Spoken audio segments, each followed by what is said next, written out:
My dear friends, welcome back to my channel. आज हम लोग यहाँ पे डिस्कस करेंगे हमारा MJ5। MJ4 हो चुका है, जिन्होंने भी नहीं देखा है उसे जल्दी से पहले देख लो, उसके बाद MJ5 देखिएगा। ये किसके लिए? तो सेमेस्टर 3 के लिए।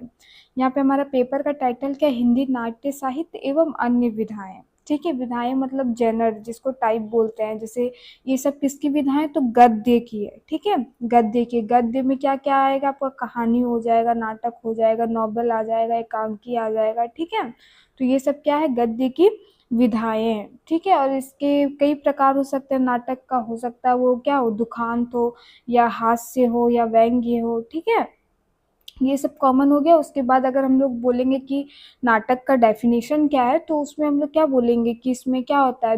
लोगों के बीच संवाद होता है, और इसे इसे सिर्फ पढ़ा नहीं जाता है। क्या किया जाता है? शारीरिक हाव भाव, मतलब फिजिकली शारीरिक हाव भाव से क्या होता है? मंच पर लाइव दर्शाया जाता है। ठीक है, और आप लोग सुने भी होंगे नुक्कड़ नाटक जिसको बोलते हैं। वो क्या होता है? खुले में होता है, उसके लिए कोई मंच की आवश्यकता नहीं होता है, जिसमें क्या लोगों को जागरूक करने का काम करता है। तो वो अलग अलग तरह की नाटक होगा, अगर इसमें होगा तो हम लोग उसको भी पढ़ेंगे। ओके, और ये PDF आपको कहाँ मिलेगा बेटा? तो ज्ञान सागर ऐप में मिलेगा। जस्ट ओनली कितने रुपीज में? 60 रुपीज में। ओके, और ये कब तक मिलेगा आपको? अप टू सेमेस्टर 8 तक मिलेगा। ठीक है, ऐप को लेके अगर कोई क्वेरी होगा तो आप कमेंट करिएगा, उसमें हम लोग रिप्लाई करेंगे।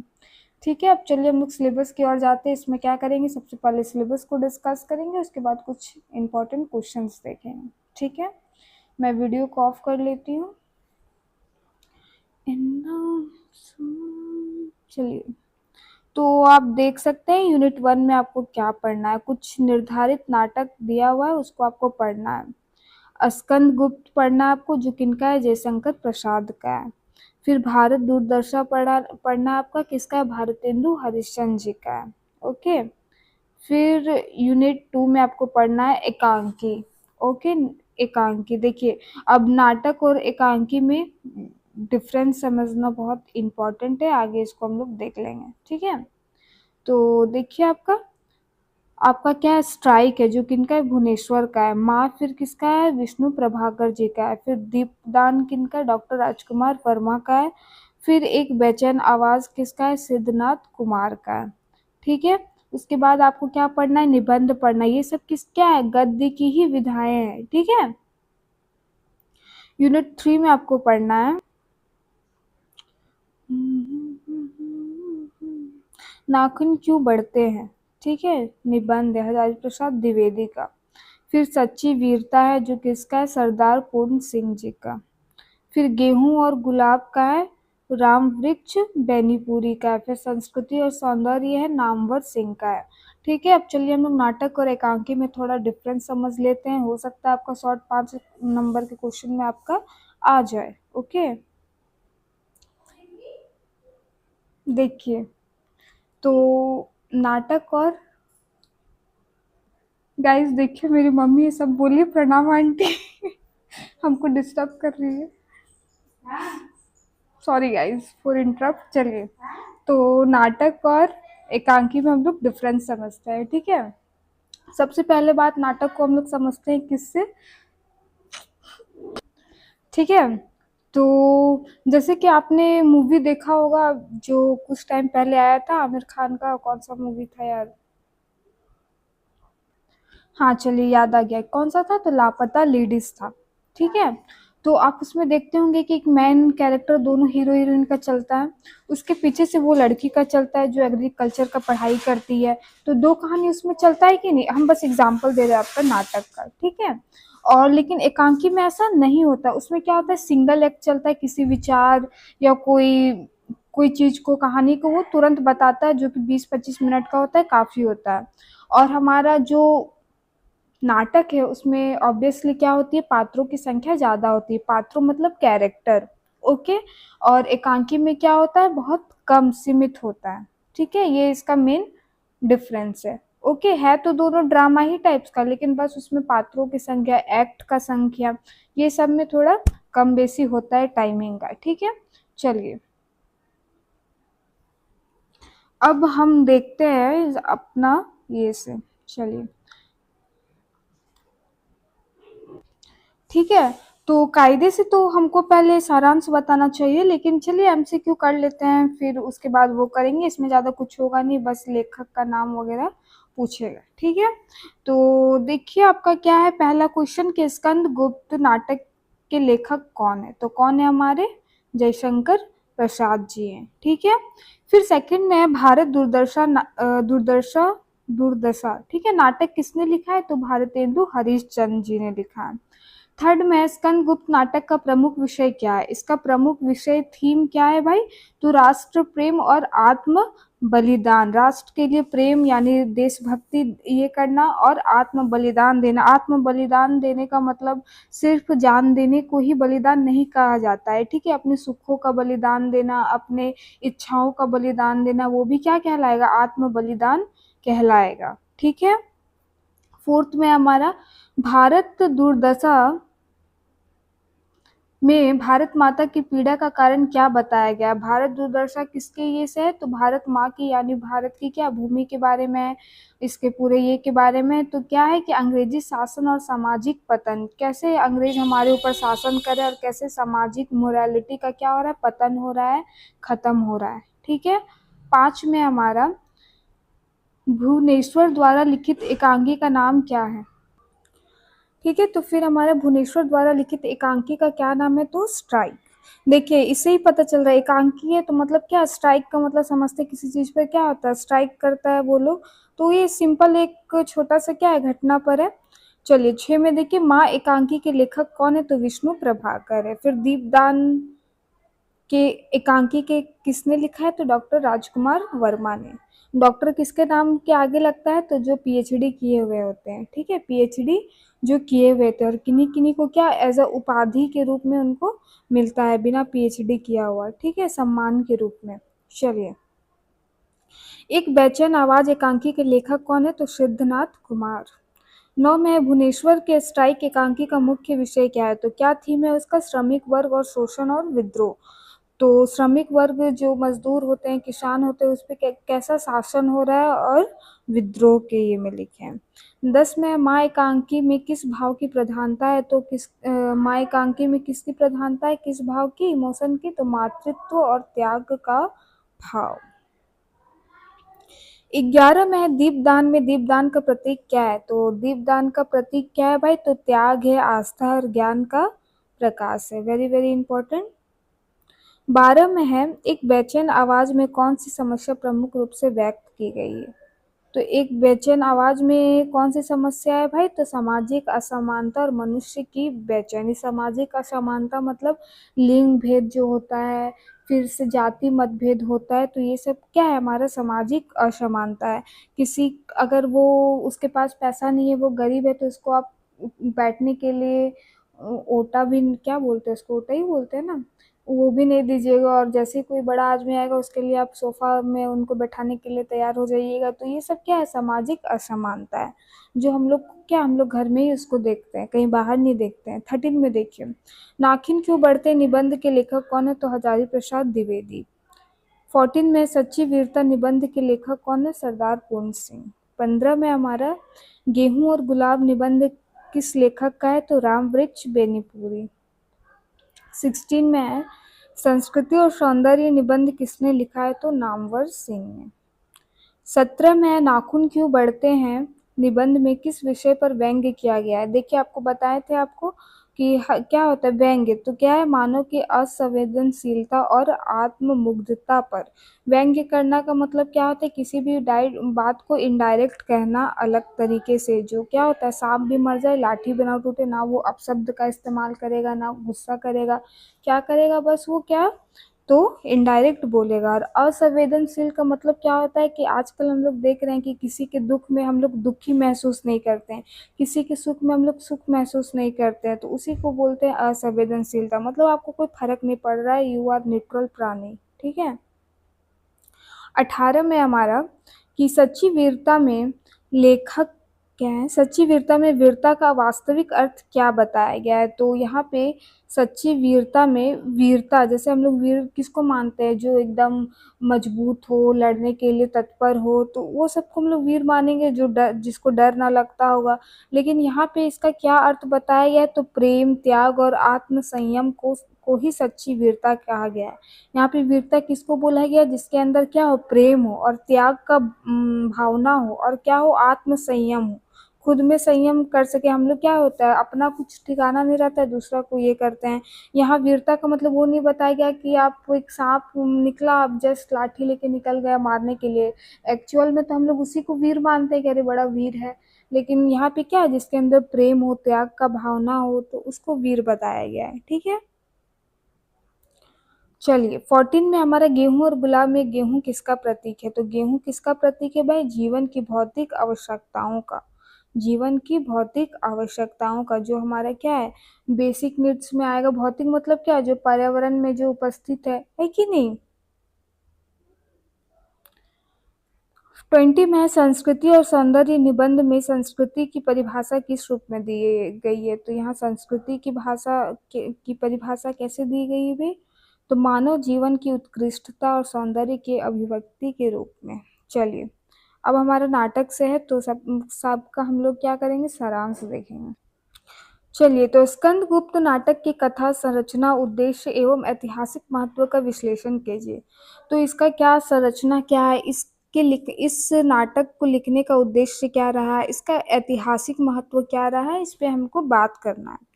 तो चलिए देखते हैं हम लोग। जयशंकर प्रसाद रचित स्कंदगुप्त हिंदी नाट्य साहित्य का एक अनुपम ऐतिहासिक नाटक है। इस नाटक में राष्ट्र प्रेम, पहले ही हम लोग बात किए थे कि इसमें क्या राष्ट्र प्रेम का बात है, त्याग का बात है, कर्तव्य का बात है कि नहीं। देखिए, राष्ट्र प्रेम, त्याग, कर्तव्य और वीरता तथा आदर्शवाद का अद्भुत संगम दिखाई देता है। सारा यहाँ पे दिखाने के बाद क्या बता दिया कि आदर्शवाद भी होना चाहिए, है कि नहीं, जो कि आज के ये में हमको लगता है हम लोग बिल्कुल नहीं है। स्कंदगुप्त मौर्य कालीन भारत के उस वीर सम्राट की गाथा है जिसने हुनों के आक्रमण से भारत भूमि की रक्षा की। ठीक है, हुनों के आक्रमण से उन्होंने किनकी रक्षा की, तो भारत भूमि की रक्षा की, ना कि अपने राज्य की रक्षा की। अपने ये का किसको यहाँ पे बता रहा है, भारत भूमि को बता रहा है, सोचिए। नाटक की कथा संरचना 5 अंकों में विभाजित है। ठीक है, कितने अंकों में है, टोटल 5 अंकों में। प्रारंभ में हुनों का आतंक दिखाया गया है, क्या कि उसका कितना आतंक मचाते हैं उसको यहाँ पे फर्स्ट अंक में दिखाया गया है। स्कंदगुप्त का व्यक्तित्व एक राष्ट्र नायक के रूप में उभरता है, जो देश की स्वतंत्रता के लिए अपना सुख, प्रेम और आराम सब त्याग देता है। पहले ही हम लोग बात किए कि आत्म बलिदान का मतलब सिर्फ जान देना नहीं होता है, क्या होता है, अपने सुख को त्यागना, अपने प्रेम को त्यागना, अपने आराम को त्यागना। ठीक है, चलिए। जयशंकर प्रसाद ने इतिहास को केवल तथ्यों में नहीं बांधा, बल्कि उसे काव्यात्मक कल्पना और राष्ट्र भावना से जोड़ा है। तथ्यों का मतलब बस फैक्ट नहीं कि हाँ इस डेट को उसने उन्होंने आक्रमण किया था तो उसे फिर हराया, तो ये एक फैक्ट ना रह के क्या किया, एक भावना से जोड़ा है कि कैसे उनमें क्या है, राष्ट्र भावना था उस टाइम। ठीक है, देखिए, उन्होंने स्कंदगुप्त को वीर, नीति निपुण, धर्मनिष्ठ और मानवता प्रिय सम्राट के रूप में चित्रित किया। ये आपका कैरेक्टरिस्टिक्स, मतलब कैरेक्टरिस्टिक्स तो इंग्लिश में आता है ना, इसमें नहीं आता है, तो हाँ देख लीजिए, ये है। ठीक है, नाटक का उद्देश्य पाठक में देशभक्ति, कर्तव्य निष्ठा और आत्म बलिदान की भावना को जागृत करना है। वो लोगों को इस कथा से, इस नाटक से क्या करना चाहते हैं, तो लोगों में जागरूकता लाना चाहते हैं, किसके प्रति, तो अपने देश के लिए। क्या कह रहे हैं कि देश से प्यार कीजिए, आप ही की क्या है, भूमि है। चलिए, प्रसाद ने दिखाया कि राष्ट्रीय रक्षा के केवल तलवार से नहीं बल्कि आत्मबल और नैतिक आदर्शों से होती है। और ये क्या कहना चाहते हैं कि बस आप ऐसा मत सोचिए कि हम तलवार लेके खड़ा हैं तभी हम अपना देश का रक्षा करेंगे। आप अपने छोटे छोटे कामों से, अपने छोटे छोटे कर्तव्यों का पालन करके भी इस देश का क्या करेंगे, रक्षा करेंगे और उसमें पार्टिसिपेट करेंगे। स्कंदगुप्त नाटक हिंदी नाट्य साहित्य में ऐतिहासिक नाटकों की परंपरा को सशक्त दिशा देने वाला माना जाता है। इस स्वतंत्रता पूर्व भारत में जनमानस में स्वराज्य भावना को सुदृढ़ किया। ऑल ओवर आपको समझ में आ गया कि ये क्या थे, अपने अपने देश के लिए, अपने भूमि के लिए, अपनी मातृभूमि के लिए उन्हें अपने प्रेम, आराम सब क्या किया, त्याग दिया। और ये क्या बताना चाहते हैं इस नाटक से कि केवल आप तलवार लेके खड़ा है तो ही मत समझिए कि हम देश की रक्षा कर रहे हैं। आप अपने छोटे छोटे रिस्पॉन्सिबिलिटी से आप क्या कर सकते हैं, इस देश की रक्षा कर सकते हैं। ठीक है। और ऐतिहासिक महत्व क्या है कि सिर्फ ये ऐसा नहीं है कि फैक्ट है कि हाँ इसमें इसने मारा था, इसको ये करा, ये क्या बोले कि देखिए अगर उस टाइम का राष्ट्र भावना अगर नहीं रहता तो वो इतना करते नहीं करते हैं कि नहीं, बाकी राजाओं जैसा छोड़ देते हैं, एग्रीमेंट कर लेते हैं। चलिए सेकंड में देखिए, भारत दूरदर्शन नाटक के माध्यम से भारतेंदु हरिश्चंद्र ने क्या संदेश दिया। तो क्या संदेश दिया है भाई, देखिए, भारत दूरदर्शन हिंदी नाटक के इतिहास में वह मील का पत्थर है जिसने हिंदी नाट्य साहित्य को आधुनिक रूप दिया। भारतेंदु हरिश्चंद्र ने इस नाटक में अंग्रेजी शासन के कारण भारतवर्ष की दयनीय दशा को रूपक के माध्यम से व्यक्त किया। जैसे कि हम लोग को पता है कि आधुनिक साहित्य कब से स्टार्ट है, 1900 से लगभग स्टार्ट है ना। और उसके बाद ही हमारे क्या अंग्रेज जो शासन करे तो उस टाइम क्या एकदम चरम सीमा पे पहुंच गया था। और लोगों में इस पहले भी था, लेकिन उस टाइम क्या स्वतंत्रता के लोगों में क्या आने लगी थी, भावना, थोड़ा सा उम्मीद जगने लगा था। तब इन्होंने क्या किया कि लिख कर उन लोगों को जागृत करने का काम करने लगे। ऐसा नहीं कि बस जो लड़ रहे हैं बॉर्डर में और चाहे राजा महाराजा वही लोग बस देश का स्वतंत्रता दिलाने में हेल्प करे। जो हमारे लेखक कवि जो होते हैं उन्होंने अपने कलम से भी क्या किया है, देश को स्वतंत्रता दिलाने में क्या किया है, सहायता किया है। कैसे किया है, तो भाई तो लोगों को जागृत करके, पढ़ेंगे आदमी तभी तो समझेंगे कि उनमें क्या शोषण हो रहा है, किसान वर्ग पर क्या काम चल रहा है, सब तो जाके सब अपने से तो नहीं बताएगा, है कि नहीं। चलिए,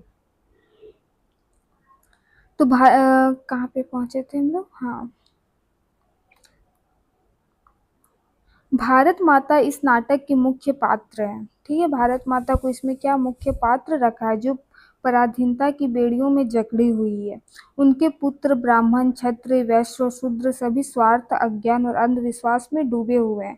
भारत माता को क्या यहाँ पे दिखाया गया है, तो पहला बात तो ये क्या है, मुख्य पात्र है। और बताया गया जो उनके पुत्र हैं ब्राह्मण, क्षत्रिय, वैश्य और शूद्र सबको लिया है। और क्या बताया कि इनके जो सारे संतान है वो किसमें, अंधविश्वास में डूब गए हैं, स्वार्थ में डूब गए हैं। अपनी माँ को ये क्या कर रहे हैं, देख नहीं पा रहे, और माँ का और भी क्या कर रहे हैं, दुर्दशा की स्थिति को बढ़ा रहे हैं। देखिए, भारत माता की दुर्दशा देखकर दर्शक की चेतना जागृत होती है। अब वहाँ पे शो होगा तो वहाँ पे लोगों को लगेगा कि नहीं कि भाई हम क्या कर रहे हैं अपने माँ समान धरती से, है ना। भारतेंदु ने भारत माता के रूप में राष्ट्र को एक सजीव चरित्र चित्रित चरित्र दिया। ठीक है, जो अपनी संतानों की मूर्खता और गुलामी से व्यथित है। नाटक का उद्देश्य था जनता को जागरूक करना। नाटक का उद्देश्य क्या था, तो जनता को जागरूक करना, जागृत करना, आत्म गौरव जगाना और विदेशी शासन से मुक्ति का संकल्प भरना। यह नाटक सामाजिक, राजनीतिक, व्यंग्य दोनों रूप से प्रभावशाली है। भारत दूरदर्शन में राष्ट्रवाद, सुधारवाद और नवजागरण की भावना विद्यमान है। इसमें क्या, इस नाटक के माध्यम से क्या राष्ट्रवाद पैदा करना चाहते हैं, सुधारवाद मतलब जो समाज में अंधविश्वास फैला हुआ था, सती प्रथा, बाल विवाह, ये सबको क्या, ये सबको ये खत्म करना चाहते हैं। नवजागरण मतलब एक नई ऊर्जा, नई कहानी क्या रचना चाहते थे, है ना। और वो कैसे होता, तो हम आम आदमी को जागृत करके। इस नाटक के माध्यम से भारतेंदु ने न केवल भारतीय रंगमंच को दिशा दी बल्कि राष्ट्रीय चेतना को भी प्रबल किया, मतलब फ्यूल डाला हम लोग पे, है ना, कि चलो भाई अब हमारा क्या है, एकांकी है। ठीक है, एकांकी से देखिए, तो प्रश्न संख्या 3 है, भुवनेश्वर के स्ट्राइक एकांकी में श्रमिक वर्ग की समस्या को कैसे चित्रित किया है। स्ट्राइक में वही श्रमिक वर्ग पे जो शोषण पे और विद्रोह पर है बात किया गया है, तो उसी को आप लोग यहाँ पे अभी पढ़ेंगे। ठीक है, क्या कर दिया मैंने,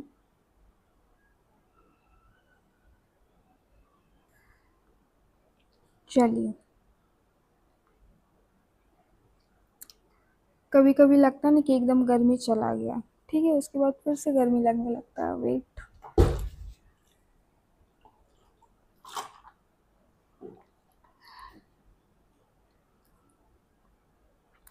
चलिए, भुवनेश्वर का स्ट्राइक हिंदी एकांकी साहित्य का अत्यंत यथार्थवादी और आधुनिक रचना। यथार्थवादी मतलब रियलिस्टिक, ठीक है। इसमें लेखक ने मजदूर वर्ग की दयनीय स्थिति, शोषण और विद्रोह की भावना को अत्यंत प्रभावशाली ढंग से प्रस्तुत किया। पहला बात तो श्रम वर्ग हो गया, किसान वर्ग हो गया, क्या उसका भूमि हड़प के उसको उसी का जमीन उसी को, और फिर उसी को टैक्स भी भरना है, तो कितना सारा शोषण हो रहा था। तब खाने की दो वक्त की रोटी नहीं थी, बट उनको टैक्स भरना है। अगर उसमें भी फसल खराब हो गया तो उसमें बहुत सारा इसमें, इसीलिए आप लोग को लगान मूवी एक बार जरूर देखना चाहिए, जरूर देखिएगा, ठीक है। स्ट्राइक हड़ताल का अर्थ है विद्रोह, ठीक है, अन्याय के विरुद्ध संघर्ष। स्ट्राइक का मतलब क्या होता है कि अन्याय के विरुद्ध जब हम लोग संघर्ष करते हैं, विद्रोह करते हैं, हड़ताल करते हैं, ठीक है। नाटक में फैक्ट्री के मजदूरों को पूंजीपतियों द्वारा शोषित दिखाया गया है, ठीक है। उनके अधिकार छीने जा रहे हैं और वे केवल यंत्रवत काम कर रहे हैं। वो लोग क्या, जैसे कि कोई मशीन है, कोई रोबोट है, उस तरह बस क्या कर रहे हैं, काम किए जा रहे हैं। ना उनके इमोशंस को देखा जा रहा है, ना उनका जो बेसिक राइट है वो देखा जा रहा है। बस उनसे क्या कर रहा है, काम लिया जा रहा है। मुख्य पात्र अपने अस्तित्व और सम्मान की लड़ाई लड़ते हैं।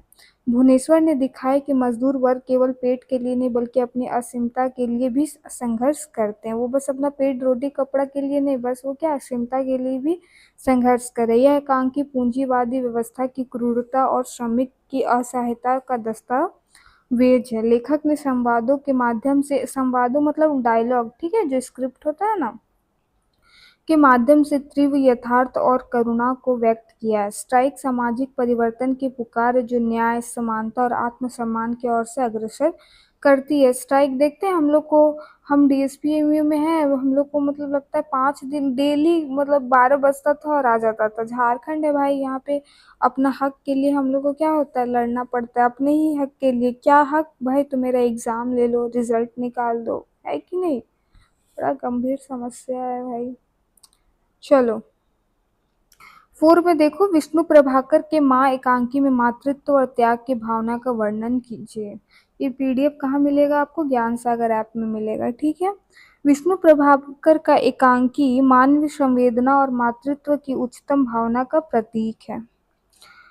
कथा एक ऐसे पुत्र की है जो आधुनिकता और स्वार्थ में डूबकर अपनी माँ की उपेक्षा करता है। वो क्या, एक ऐसे पुत्र की यहाँ पे कथा है, कहानी है, जो क्या करता है, आधुनिकता मतलब जो मॉडर्निटी में डूबकर क्या करता है, सेल्फिश बनकर अपनी माँ की उपेक्षा करता है। ओके। माँ प्रेम, त्याग और समर्पण का सजीव रूप है। हम लोग को पता है कि माँ किसका रूप होती है भाई, अनकंडीशनल लव का, निस्वार्थ भाव का, प्रेम का प्रतीक है, त्याग का प्रतीक है, खुद ना खा के हम लोग को खिलाती है, और समर्पण का भी, अपना सब कुछ समर्पण कर देती है हमारे प्रति, है कि नहीं। वो अपने पुत्र की खुशी के लिए अपना सब कुछ बलिदान कर देती है, उसी को समर्पण बोला जाता है। ओके। एकांकी के माध्यम से लेखक ने दिखाया कि आधुनिक जीवन में मानवीय मूल्य कैसे खो रहे हैं। मानवीय मूल्य मतलब वही, लोगों के सुख दुख में साथ न देना, स्वार्थ में जीना, अपनी बस बहती गंगा में हाथ धोना, इसी को क्या बोला जा रहा है, मानवीय मूल्य का पतन बोला जा रहा है, ठीक है। और पारिवारिक संबंधों में स्वार्थ कैसे बढ़ गया है। आजकल देखिए, हम लोग परिवार के संबंध, सगी संबंधी जो होते हैं, तो हम लोग क्या बोलते हैं, उसके शादी में जाना है, चलिए ठीक है, तो आप बोलते हैं कि अगर आपको मन नहीं है तो आप क्या बोलते हो कि फिर भी हमें जाना पड़ेगा। क्यों जाना पड़ेगा, इसलिए नहीं कि आप उसका साथ दो, आप उसके लिए खड़ा हो, किस लिए, तो वो अगर आप आज नहीं जाते हैं तो वो कल आपके द्वार भी नहीं आएंगे, कल आपके घर में भी कोई फंक्शन नहीं होगा। तो मतलब क्या, हर एक काम के पीछे क्या है, स्वार्थ छिपा हुआ है ना। तो वही बात है, आप इसलिए नहीं जा रहे हो कि आप उसके साथ खड़ा रहेंगे, ये रहेंगे, बोले भाई हम नहीं जाएंगे तो लोग क्या कहेगा, यही बोलती है ना मम्मी लोग, बोलती है नहीं जाएंगे तो क्या कहेगा, तो क्या कहेगा, बस इसीलिए जा रहे हैं, क्योंकि आई होप आप लोग समझ गए होंगे। चलिए, माँ की पीड़ा दर्शक के हृदय को छू लेती है। उसने मौन त्याग की एकांकी की आत्मा है। जो माँ मौन में है, जो त्याग है, इस क्या है, सोल बताया गया है इस पूरे एकांकी का। विष्णु प्रभाकर का उद्देश्य समाज में प्रेम, कर्तव्य और मानवता की पुनः स्थापना करना है। ओके। चलिए, अब हमारा दीपदान एकांकी में प्रतीकात्मकता और आदर्शवाद का विश्लेषण कीजिए। दीपदान जो वही त्याग का प्रतीक बताया गया था, तो चलिए उसको हम लोग देखते हैं। डॉक्टर रामकुमार वर्मा ने दीपदान में प्रतीकात्मक और भावनात्मक गहराई को अद्भुत संगम किया है। प्रतीकात्मक मतलब सिंबल समझते हैं ना, सिंबलाइज करना। दीपदान क्या होता है, कोई कमेंट करके आप कमेंट में लिखिएगा, ठीक है। चलिए इसको देखते हैं। यह एकांकी त्याग, विश्वास और आध्यात्मिक प्रकाश की कथा है। दीपदान यहाँ केवल धार्मिक अनुष्ठान नहीं बल्कि जीवन को अंधकार का मिटाने का प्रतीक है। मुख्य पात्र संघर्ष आत्मज्ञान की खोज है। मुख्य पात्र क्या है, मेन क्या है कि हम लोग क्या करते हैं, आत्मज्ञान की खोज करते हैं इस पूरे एकांकी में। वह दीपदान द्वारा समाज में उजाला फैलाने का प्रयत्न करता है। वर्मा जी ने दिखाया है कि जीवन का सच्चा अर्थ भौतिकता में नहीं बल्कि आत्मबल और सेवा में है। और इसकी भाषा कैसा है, तो भाषा सरल, भावनाएं मार्मिक और संवाद सजीव है। दीपदान में भारतीय संस्कृति, धर्म और दर्शन की गहरी छाप है। यह मनुष्य को सत्कर्म और आस्था की ओर प्रेरित करता है। अब हम लोग यहाँ पे कौन सा देखेंगे, तो एक बेचैन आवाज, इससे रिलेटेड अब हम लोग देखेंगे क्या इसका सार है, क्या चेतना पैदा करना चाहती है, ठीक है। चलिए, एक बेचैन आवाज एक सामाजिक और विचार प्रधान एकांकी है जो आधुनिक समाज की असमानता, अन्याय और अंतर विरोधियों को उजागर करती है। एक बेचैन आवाज से आप ऐसे भी समझ सकते हैं कि ये क्या है, जो हमारे अभी समाज में असमानता फैली हुई है, किसके, तो उच्च वर्ग नीच वर्ग में, ये में, लिंग में, लड़का लड़की में, ठीक है। और अन्याय तो अंधाधुंध होते जा रहा है, ठीक है। इसमें एक व्यक्ति की अंतरात्मा की आवाज समाज के अन्याय के खिलाफ उठती है। सिद्धनाथ कुमार ने इस आवाज को रूपक के रूप में प्रयोग किया है, जो संवेदनशील मनुष्य के भीतर मौजूद होती है लेकिन भय और स्वार्थ के कारण दब जाती है। बहुत अच्छा बात कहा इसने, ठीक है। सब ये बदमाश नहीं होते हैं, ठीक है। दुनिया अगर सब बदमाश होता तो दुनिया ऐसे ही नहीं चलता। कुछ ही परसेंट लोग खराब है जिसके कारण खराब होता है। अदरवाइज अगर सब खराब हो जाएंगे, 50% भी हो जाएगा, तो क्या होगा, दुनिया तबाह हो जाएगा। लेकिन हो नहीं रहा है, बैलेंस है। तो देखिए, हम लोग क्या होता है ना, जैसे कि दूसरा का एग्जाम्पल क्या ही लेंगे, अपना ही लेते हैं। कुछ भी गलत हो रहा है, ठीक है, कुछ भी गलत हो रहा है, तो उसके हम लोग को पता है कि हाँ ये चीज़ गलत है, हमें उसका साइड लेना चाहिए, लेकिन हम लोग भय से नहीं लेते हैं। भाई उसका काम है, क्या ही करेंगे, फिर मेरे को ही सुनाया जाएगा। तो उस दलदल में फंसने के कारण हम कई बार क्या हो जाते हैं, शांत हो जाते हैं। दैट मीन हम लोग क्या है, कलयुग के भीष्म पितामह है कि नहीं। चलिए, इसमें क्या है भाई, लेखक का उद्देश्य पाठक के भीतर छिपी मानवीय चेतना को जगाना, ताकि वह अन्याय के विरुद्ध बोल सके। इस एकांकी की भाषा ओजपूर्ण, विचारशील और क्रांतिकारी है। चलिए, निबंध आप लोग को खुद से पढ़ लेना है, ठीक है, क्योंकि उतना तो इसमें हैवी रहेगा नहीं। चलिए, अब इसमें हम लोग क्या करेंगे, सारे इंपॉर्टेंट क्वेश्चंस करेंगे। तो 7 में नाखून क्यों बढ़ते, निबंध का व्यंग्यात्मक स्वर और दार्शनिक दृष्टि स्पष्ट कीजिए। 8 में है सरदार पूर्ण सिंह की सच्ची वीरता, निबंध का सार और संदेश स्पष्ट कीजिए। वीर वही नहीं है जो सिर्फ शत्रु को मार दे, है कि नहीं। 9 में देखिए, गेहूं और गुलाब निबंध में जीवन के भौतिक और आध्यात्मिक पक्षों का संतुलन किस प्रकार किया गया है। हम स्क्रॉल ना ये से करते हैं, ताकि अगर आप लोग स्क्रीनशॉट लेना चाहते हैं तो ले लो। 10 में है नामवर सिंह के संस्कृति और सौंदर्य निबंध में संस्कृति की अवधारणा का विवेचन कीजिए। हम तुमसे ना कुछ कहते। चलिए, अब लॉन्ग आंसर क्वेश्चन टाइप है। स्कंद गुप्त नाटक की कथा संरचना, राष्ट्रवादी भावना का विश्लेषण कीजिए। तो वही हमारा पहला वाला है, ठीक है। 5 है ना, देखिए बहुत सुंदर इसमें लिखा हुआ है, आप देख लेना। प्रश्न संख्या 2 में भारत दूरदर्शन नाटक में भारत माता की रूपकात्मक चित्रण और राष्ट्रीय संदेश को स्पष्ट कीजिए।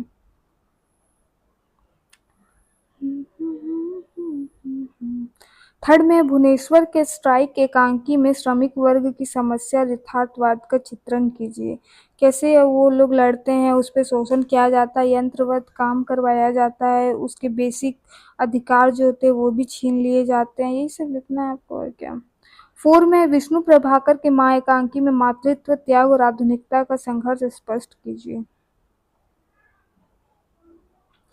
5 में दीपदान एकांकी को प्रतीकात्मक और आध्यात्मिक दृष्टि का विवेचन कीजिए। सिर्फ आध्यात्मिक नहीं, ये क्या प्रतीकात्मक में है, ये क्या है, एक लोगों में आशा देती है कि नहीं अंधकार में। 6 में देखिए, एक बेचैन आवाज एकांकी में सामाजिक अन्याय के विरुद्ध चेतना का स्वर कैसे प्रकट हुआ, उसके अंतरात्मा का आवाज उठता है ना। 7 में नाखून क्यों बढ़ते निबंध का व्यंग्यात्मक और दार्शनिक पक्ष स्पष्ट कीजिए।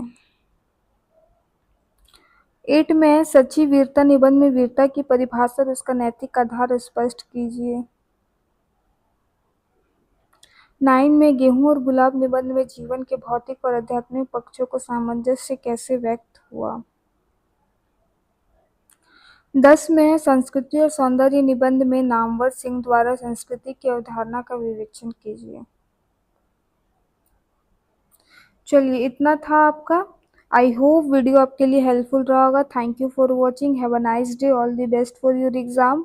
ठीक है, अच्छे से एग्ज़ाम दीजिएगा, बैक मत लगने दीजिएगा, क्योंकि सेमेस्टर 4-5 तक ही आप अच्छे से मार्क्स गेन मतलब उठा पाइएगा, फिर क्या होता है धीरे धीरे कम होने लगता है। इसीलिए बढ़िया से एग्ज़ाम दीजिएगा, ताकि बाद के सेमेस्टर्स में कम भी आएंगे तो एटलीस्ट आपका 60-70% जाएगा कम से कम। ठीक है, रांची यूनिवर्सिटी में तो खैर 80 तक चला जाता है साइंस में, आर्ट्स का मुझे थोड़ा ज्ञान नहीं है।